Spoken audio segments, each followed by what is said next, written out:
we are again. This is part 5. I'm working on this British P1853 3-band Enfield. I got all 3 bands on it right now. I'm going to add a word of caution in here because I found out that they use something like oven cleaner to get rid of some of the really dark spots on here. Some other guy said he did it on one of them he got. But the problem with this stuff is, oh sure, it'll work. But the only problem with that is the fumes are awful. I had my fan going inside here on a ceiling fan, and it's blowing air down, and it still was so bad I couldn't even be in the same room with this thing. So I had to go ahead and forget about that. And I just went back to sanding it again. As you can see, it's pretty much all sanded down. The only dark spots you see are where the dents are right now. I've got it all the way around on both sides. It's all done there. So I've got to go ahead and bring out my steam iron again to raise these, try to raise these dents, and I'll sand it down one final time. On this, I'm going to use this called True Oil. It's from Birchwood Casey. You can pretty much get it at any gun store or supplier like Brownells. That's where this one came from Brownells.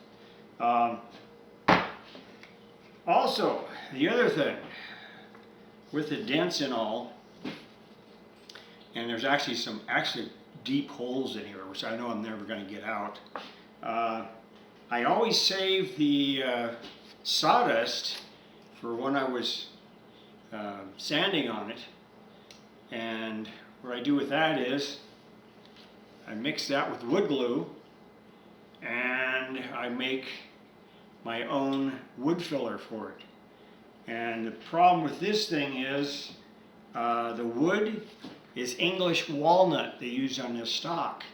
So I don't have any around. So I've got nothing else that will actually match it except for the sawdust that comes off of it.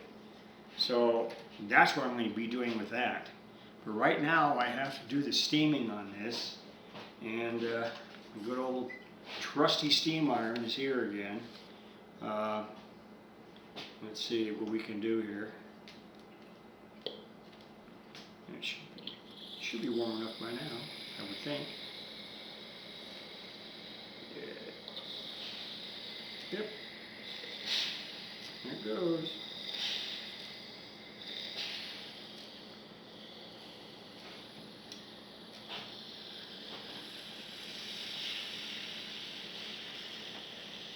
And this is basically a tried and true way to get the wood to basically swell up so some of the fibers will come up, and then you can knock them down. I mean, it's good for small nicks, not for really huge ones, but the small ones, yeah, it'll pretty much work for that. And you gotta get it pretty close, but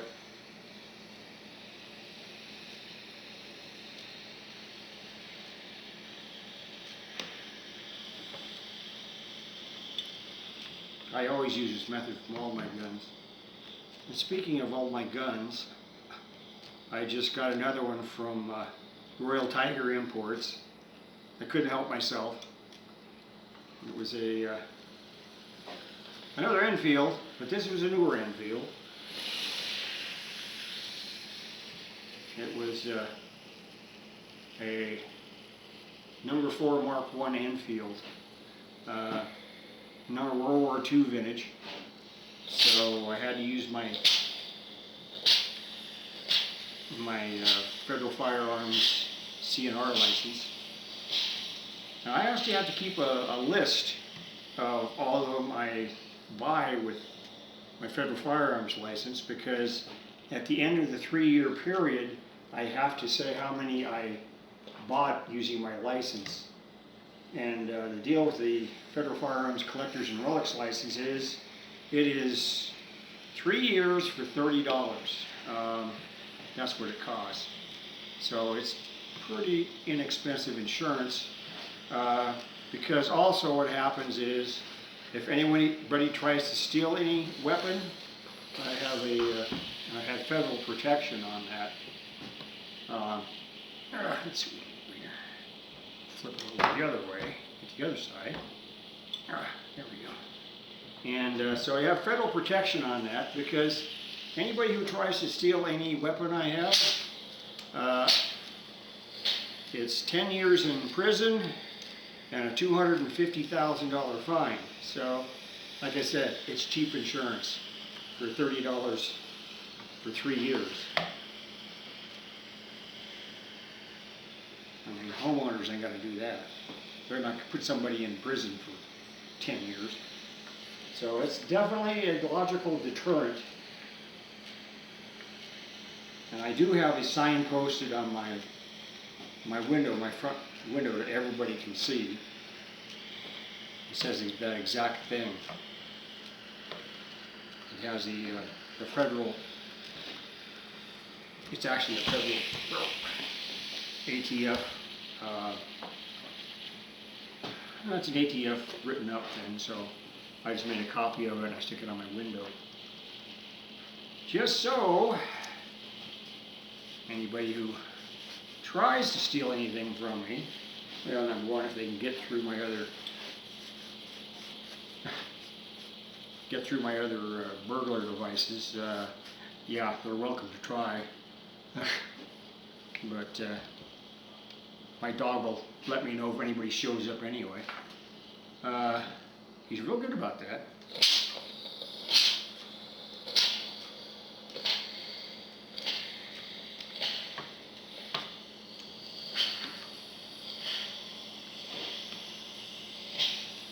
I know, it's kind of like watching paint dry. But yeah, so this one did present some challenges. I'm going to have to soak the sling in neets foot oil before I put it back on. But eventually I will get it back on.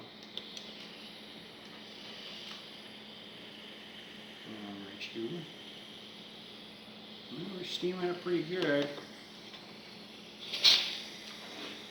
Give it a blast every so often.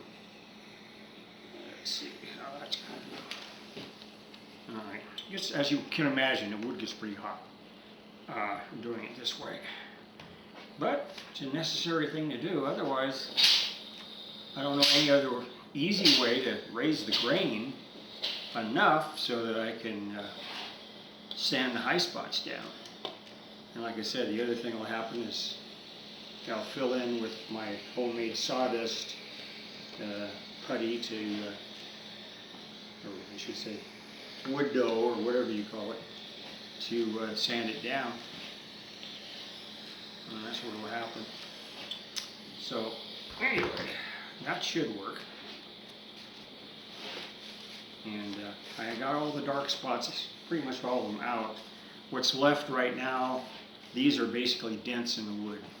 Any of these little dark spots you see here, those are all dents, every last one of them. On that side, especially in the back of the buttstock, see those, there's all kinds of them on there. So I'm not going to get that many of them off. I mean, it's going to be the character of the gun anyway after being around 170 years. And, but I'm pretty confident it'll fire. The next thing I'm going to do is probably take this nipple off to be sure the touch hole is clear in the barrel, but I got it pretty much cleaned out, so there's no rust scale or anything like that. I used evapor rust in it, so that it should work pretty well.